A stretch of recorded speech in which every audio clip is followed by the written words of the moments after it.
Shalom, perkenalkan nama saya Rizka Katarina Tampani dengan NIM 1.01.2022.0190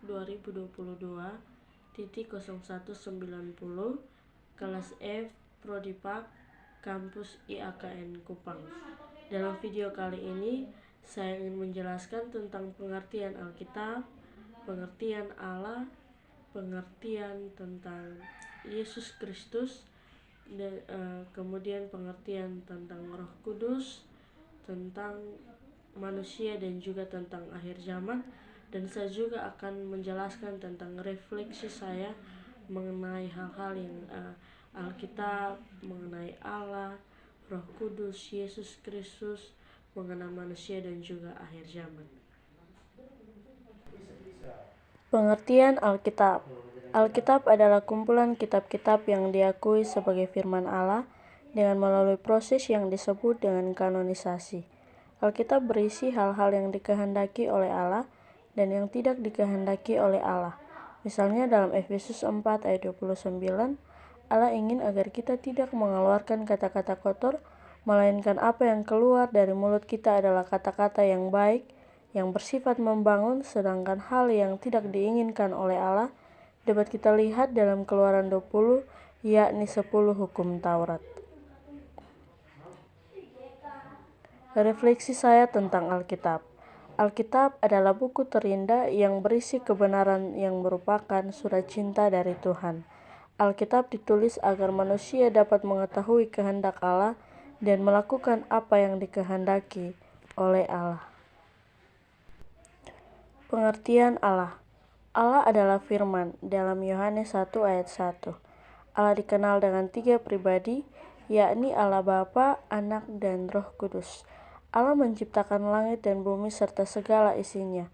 Dalam Kejadian 1 diceritakan bagaimana Allah menjadikan langit dan bumi serta segala isinya hanya dengan berfirman.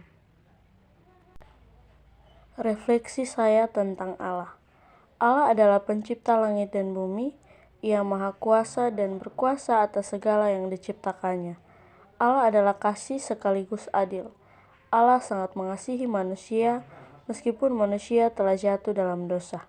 Allah juga adalah Allah yang adil, yang berarti orang yang tidak percaya hukumannya maut dan neraka, atau disiksa selamanya di neraka. Kasih dan keadilan Allah bertemu melalui pengorbanan Yesus Kristus di atas kayu salib. Pengertian Kristus. Kristus adalah salah satu gelar yang diberikan kepada Yesus karena orang Kristen perdana percaya bahwa Yesus adalah Sang Juru Selamat atau Mesias yang dijanjikan sejak Perjanjian Lama. Yesus Kristus diutus oleh Bapa untuk menyelamatkan manusia dari dosa sehingga manusia dapat memperoleh anugerah hidup kekal. Dapat kita lihat dalam 1 Timotius 1 ayat yang ke-15. Refleksi saya tentang Kristus. Yesus Kristus adalah Allah yang menjadi manusia yang hidup dengan sempurna, mati di kayu salib untuk menggantikan semua dosa kita. Yesus berkata, "Akulah jalan dan kebenaran dan hidup. Tidak ada seorang pun yang datang kepada Bapa kalau tidak melalui aku." Yohanes 14 ayat 6. Pengertian Roh Kudus. Roh Kudus adalah pribadi Tritunggal yang menjadi penolong dan penghibur umat manusia, yang diutus oleh Bapa ketika Yesus naik ke surga. Roh Kudus dipercayai untuk memimpin umat manusia ke jalan yang benar sesuai dengan kehendak Allah. Refleksi saya tentang Roh Kudus.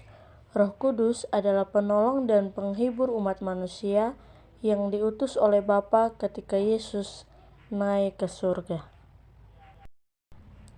Pengertian manusia. Manusia adalah makhluk yang diciptakan menurut gambar dan rupa Allah. Manusia diberi akal serta kuasa oleh Allah untuk menjadi tuan atas semua makhluk ciptaan lainnya yang ada di bumi. Dapat kita lihat dalam Kejadian 1 ayat 26 sampai 30. Refleksi saya tentang manusia. Manusia adalah ciptaan yang paling mulia dari makhluk ciptaan lainnya. Manusia diciptakan oleh Allah untuk menjaga dan memelihara Taman Eden, dan Allah memberi kehendak bebas atau free will.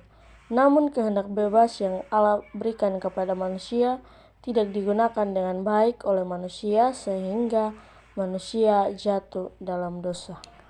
Pengertian gereja. Gereja adalah bait Allah yang dijadikan sebagai tempat untuk beribadah. Gereja dalam konteks Kristen dapat didefinisikan sebagai komunitas orang percaya yang percaya kepada Yesus Kristus sebagai Tuhan dan Juru Selamat umat manusia.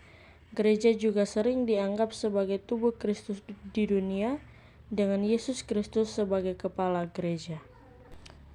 Refleksi saya tentang gereja. Gereja adalah tempat untuk bersekutu atau beribadah. Gereja hadir di tengah-tengah dunia, menolong manusia dalam roh dan kebenaran. Pengertian akhir zaman. Akhir zaman adalah hari berakhirnya kehidupan manusia di atas dunia, sekaligus merupakan awal dari kehidupan di akhirat untuk mempertanggungjawabkan semua perbuatan ketika hidup di dunia. Dengan kata lain, pada akhir zaman akan ada penghakiman dari Allah bagi semua manusia. Refleksi saya tentang akhir zaman. Akhir zaman merupakan zaman atau keadaan di mana mimpi tidak bisa lagi digapai, keadaan di mana tidak ada lagi kesempatan memperbaiki semua perbuatan kita yang notabene akan jadi penyesalan. Sekian hasil presentasi dari saya, dan mungkin ada hal-hal yang kurang berkenan. Saya mohon maaf sebelumnya. Sekian dan terima kasih. Salam.